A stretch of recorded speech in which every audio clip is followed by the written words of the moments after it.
In February of 1258, eyewitnesses watched the Tigris River turn black, not from oil, not from mud, from ink. The Mongol army of Hulagu Khan had thrown the books of Baghdad's House of Wisdom into the river. Hundreds of thousands of manuscripts, mathematics, astronomy, medicine, philosophy, 500 years of accumulated human knowledge thrown into the water. The river ran black with ink and red with blood. Between 100,000 and 1 million people were killed in 13 days. The last caliph, Al-Mustasim, was forced to watch the massacre of his own city before being executed, wrapped in felt, trampled by horses, because the Mongols believed royal blood must not touch the ground. At minute 14 of this video, I will show you exactly how Baghdad's own caliph made a decision that guaranteed the city's destruction. But first, you need to understand what was lost. Walk with me to the greatest city on earth. Most people know Rome. Most people know Constantinople. Most people know the great cities of medieval Europe. Almost nobody knows Baghdad at its peak. But for 500 years, from 762 to 1258, Baghdad was the largest, wealthiest, and most intellectually advanced city in the world. Not in the Islamic world, in the entire world. While Europe was in its dark ages, while scholars in Paris and London had access to perhaps a few hundred books, Baghdad had a library containing manuscripts from every civilization on earth: Greek science, Persian philosophy, Indian mathematics, Chinese technology, all translated into Arabic. All studied, all debated, all advanced. The scholars of Baghdad invented algebra. They calculated the circumference of the earth with extraordinary accuracy. They developed surgical techniques that Europe would not use for another 400 years. They built hospitals with separate wards for different diseases. And then, in 13 days in 1258, it was gone. The river ran black with ink, and the Islamic Golden Age ended. This is not a story about religion. This is a story about knowledge, about what happens when knowledge is destroyed, and about why that destruction still echoes today. Let me give you the numbers. Baghdad was founded in 762 by Caliph al-Mansur. Say it, al-Mansur. He brought more than 100,000 architects, craftsmen, and laborers to build the city from scratch on the banks of the Tigris River. At its peak, Baghdad's population exceeded 1 million people. 1 million. In the year 800, London had approximately 25,000 people. Paris had maybe 30,000. Constantinople, the largest city in Europe, had perhaps 300,000. Baghdad had 1 million. It was the largest city on earth, by a significant margin, but size alone is not the story. The story is what happened inside. The House of Wisdom, Bayt al-Hikmah, say it, Bayt al-Hikmah, was founded as a royal library and transformed into the world's greatest intellectual center. Scholars came from every corner of the known world, from India, from Persia, from the Byzantine Empire, from Central Asia, Christians, Jews, Muslims, and Zoroastrians working side by side, translating and advancing human knowledge. The mathematician Al-Khwarizmi, say it, Al-Khwarizmi, worked in Baghdad. He invented algebra. The word algebra comes from his book. The word algorithm comes from his name. The physician Ibn Sina, known in Europe as Avicenna, built on Baghdad's medical tradition to produce a medical encyclopedia that was used in European universities for 600 years. Astronomers in Baghdad calculated the circumference of the Earth and arrived at a figure within 300 kilometers of the correct answer. In the 9th century, without satellites, without computers, with mathematics, the city had 36 public libraries, hospitals with specialized wards, schools, observatories, a postal system, a functioning sewage network, legal institutions, a police force. While Europe buried its Roman inheritance in superstition and feudal fragmentation, Baghdad preserved it, extended it, advanced it, and the world does not know this. The year is 762. The second Abbasid Caliph, Al-Mansur, has chosen a site on the western bank of the Tigris River. A fishing village, unremarkable, but strategically perfect. Al-Mansur saw what nobody else saw. The Tigris connected to the Euphrates, the rivers connected to the Persian Gulf. The Persian Gulf connected to the Indian Ocean. Whoever controlled this location controlled the trade routes between east and west. He built a city unlike anything that had ever existed. A perfectly circular city, the round city. 4 gates pointing to the 4 cardinal directions. At the center, the Caliph's palace and the main mosque. Around them, the government quarter. Around that, the army barracks. Around everything, double walls of brick and a moat. But the round city was not built by inspiration alone. It was built on strategic calculation. Al-Mansur was surrounded by enemies. The Umayyad dynasty he had overthrown still had supporters. The Byzantine Empire pressed from the west. The Karađite rebels pressed from within. The circular design was not aesthetic. It was military. Every gate could be defended independently. Every section of the city could be isolated. The palace at the center was the hardest possible target to reach. Al-Mansur called the city Madinat al-Salam. Say it, Mahadinat al-Salam, the city of peace. But the name was political. The peace it promised was the peace of absolute power. The peace of a ruler who had defeated his enemies and established a new order. Within 50 years of its founding, Baghdad had outgrown the round city completely. The city spread across both banks of the Tigris. Neighborhoods grew. Markets expanded. Scholars arrived. Merchants came. The city that Al-Mansur had designed as a fortress became the intellectual capital of the world. And that transition was not accidental. It was the result of one extraordinary reign. In 786, a man became caliph who would define Baghdad for centuries. His name was Harun al-Rashid. Say it, Harun al-Rashid. His reign lasted until 809, 23 years. And in those 23 years, Baghdad became the center of everything. Harun understood something fundamental. Power without knowledge is fragile. He turned the House of Wisdom into a public institution. He hired scholars. He funded translations. He invited intellectuals from every civilization. Greek manuscripts arrived in Baghdad and were translated into Arabic. Aristotle, Plato, Euclid, Ptolemy. Works that had been lost to Europe during the fall of Rome were preserved in Arabic translation in Baghdad. Not just preserved, studied, debated, improved upon. But Harun al-Rashid's reign also contained the seeds of future disaster. He had 2 sons, Al-Amin and Al-Mamun. Say it, Al-Amin and Al-Mamun. He made a decision that would fracture the empire. He designated Al-Amin as heir to Baghdad and Al-Mamun as governor of the eastern provinces. The logic was political. Keep both sons powerful, keep them apart, prevent conflict. But the logic failed. When Harun died in 809, Al-Amin attempted to change the succession. He tried to remove Al-Mamun from power and replace him with his own son. Al-Mamun refused, and a civil war began. The war lasted from 809 to 813. 4 years. The armies of Al-Mamun besieged Baghdad itself. The round city, the capital of the most powerful empire in the world, was burned in the fighting. Streets were destroyed. Neighborhoods were leveled. Al-Amin was eventually captured and killed. Al-Mamun entered Baghdad as victor. He restored order.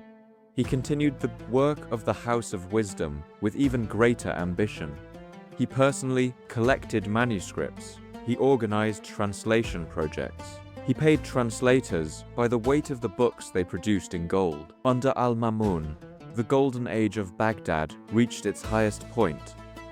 And, paradoxically, the civil war that had nearly destroyed the city also proved that the knowledge accumulated there was worth fighting for. After the civil war, the Abbasid caliphs faced a problem they could not solve. The Arab tribes that had originally supported the dynasty were no longer reliable. Regional governors had too much autonomy. The army needed a new foundation. Caliph al-Mutasim, Sayyid al-Mutasim, had a solution. He built an army of Turkish slave soldiers, men captured or purchased in Central Asia, trained from childhood, loyal to the caliph personally, not to any tribe or region. The idea was brilliant in theory. Soldiers with no family ties, no land, no political connections, only loyalty to the man who commanded them. The idea became a catastrophe in practice. The Turkish commanders grew powerful, enormously powerful. They controlled the army, and an army is power. Within a generation, the Turkish generals were not serving the caliphs, they were choosing them. The period between 842 and 870 is known as the Anarchy of Samarra. During this period, Turkish military commanders installed and removed caliphs like pieces on a board. 4 caliphs were assassinated in less than 30 years by their own guards. Al-Mutasim had even moved the capital from Baghdad to Samarra to try to distance himself from the tensions in Baghdad. But the problem followed him. The caliph, the commander of the faithful, the successor of the prophet, the ruler of an empire stretching from Spain to Central Asia, had become a prisoner of his own army. This is the paradox that would define Baghdad for the next 4 centuries. The city remained the intellectual capital of the world. The house of wisdom continued to function. Scholars continued to work. Knowledge continued to advance. But the political structure that protected all of this had become deeply unstable. The empire was fracturing, and below the surface of Baghdad's cultural brilliance, something was breaking. While the caliphs struggled with Turkish generals in Samarra, something was building in the south of Iraq. Something that had been building for decades. Something that the empire had chosen not to see. In the marshlands south of Baghdad, the Caliphate used enslaved African workers, called the Zan, to drain salt from the earth. The work was brutal, extreme physical labor, dangerous conditions. No prospect of freedom, no compensation, just forced labor in swamps under the Iraqi sun. In 869, a man named Ali ibn Muhammad organized the Zan into a rebellion. Sayyid Ali ibn Muhammad. His movement was not small, it was massive. Hundreds of thousands of people who had nothing to lose. The Zand took Basra, the second largest city in Iraq. They held it for years.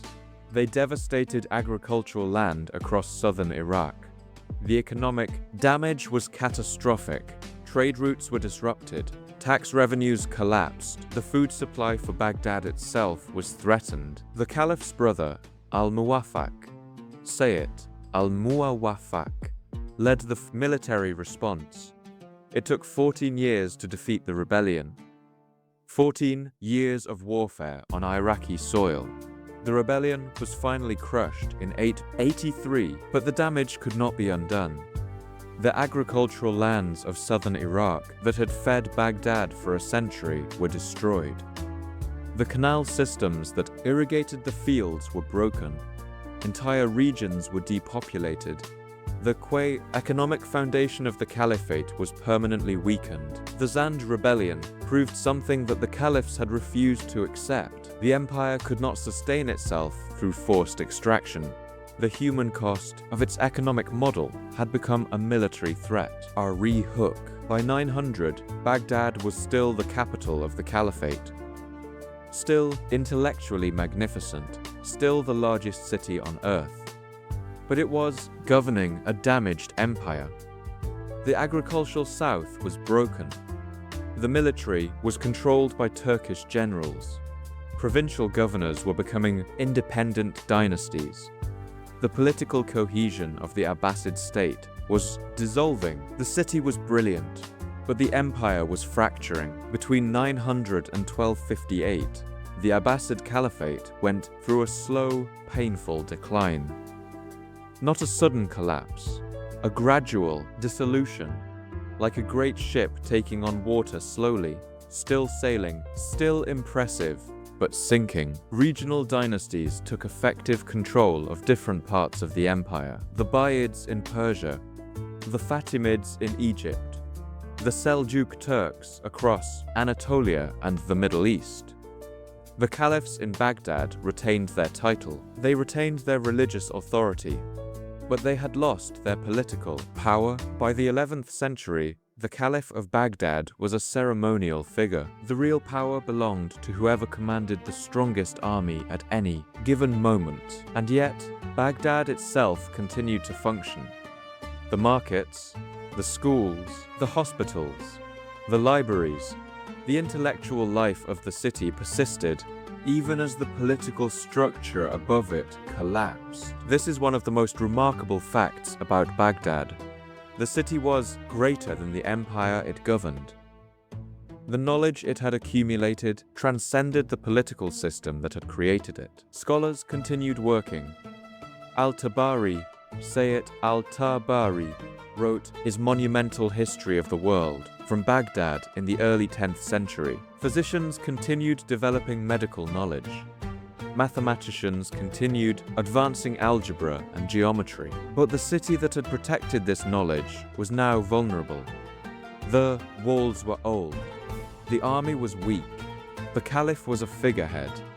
And on the eastern horizon, something was moving. The Mongols had already destroyed everything in their path. City after city, civilization after civilization. They had moved from Mongolia across Central Asia, leaving nothing behind them.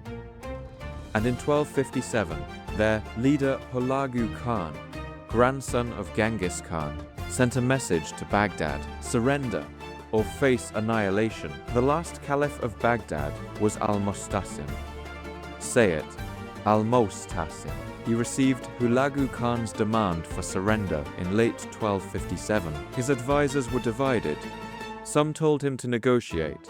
Some told him to fight. Some, allegedly including his vizier Ibn al-Alkami, may have downplayed the threat for reasons connected to internal sectarian politics. Within Baghdad, al-Mustasim made the worst possible choice. He responded to Hulagu's ultimatum with arrogance. He threatened the Mongols. He said that if they attacked, Muslim armies from across the world would rise to defend Baghdad. He was wrong. Catastrophically wrong. The Mongol army arrived at Baghdad in January 1258. Hulagu had more than 150,000 soldiers. He positioned them on both banks of the Tigris, surrounding the city completely. The Caliph sent his military commander, Sulayman Shah, with an army to meet the Mongols in the field. The battle lasted hours. Sulayman Shah's forces were destroyed. The Mongols flooded the ground behind the retreating army, trapping thousands of soldiers in rising water. Most drowned or were killed. Baghdad was now surrounded and defenseless. The siege began on January 29th. The Mongols used catapults and siege engines. They bombarded the walls, they broke through, and on February 13th, 1258, Hulagu Khan's army entered Baghdad. What followed lasted 7 days. The Mongols showed no discrimination. Mosques were burned. Hospitals were destroyed. Palaces were looted. The 36 public libraries of Baghdad were smashed and burned.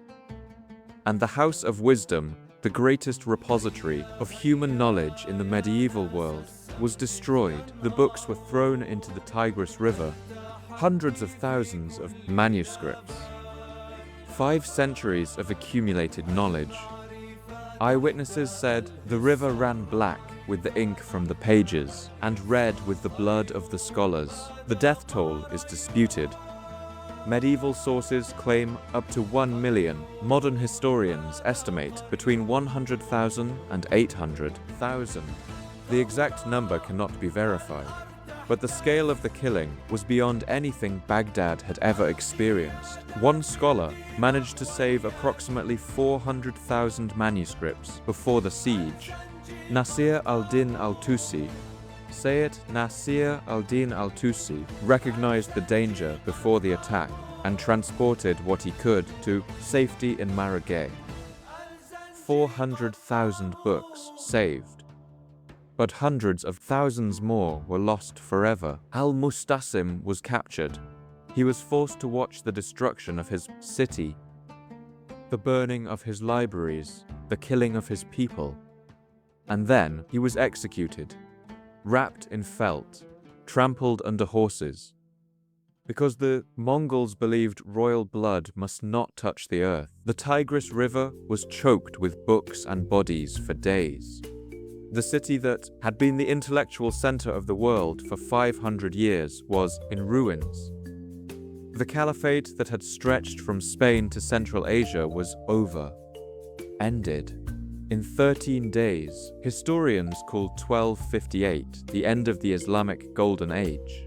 Not because knowledge disappeared, but because the institutional center that had produced and protected that knowledge was destroyed. The city would not recover for centuries. What does the story of Baghdad teach us? It teaches us that knowledge is not permanent, that the accumulated wisdom of 500 years can be destroyed in 13 days, that libraries burn, that rivers run black with ink. It teaches us that political weakness and intellectual greatness can coexist. Baghdad was the most brilliant city in the world at the same time that its political structure was collapsing. Brilliance does not protect against destruction. It teaches us that the decisions of leaders matter beyond measure. Al-Mustasim's arrogance in the face of Hulagu Khan's ultimatum sealed the fate of 500 years of knowledge. One decision, one man's pride, an entire civilization destroyed. And it teaches us that what we lose matters. The books thrown into the Tigris were not just paper. They were humanity's understanding of mathematics, of medicine, of philosophy. Some of that knowledge was recovered, some was not. What was lost in 1258 cannot be calculated. And if you think the destruction of Baghdad is a story about the fragility of knowledge, wait until you see what they did to Great Zimbabwe. Because in southern Africa, another civilization was destroyed, not by an army, not in 13 days, but by something slower and in some ways more devastating. And when the ruins were finally found by Europeans, they refused to believe Africans could have built them, and they created a conspiracy that lasted 100 years. That story is waiting for you. Watch Great Zimbabwe. Stay with me.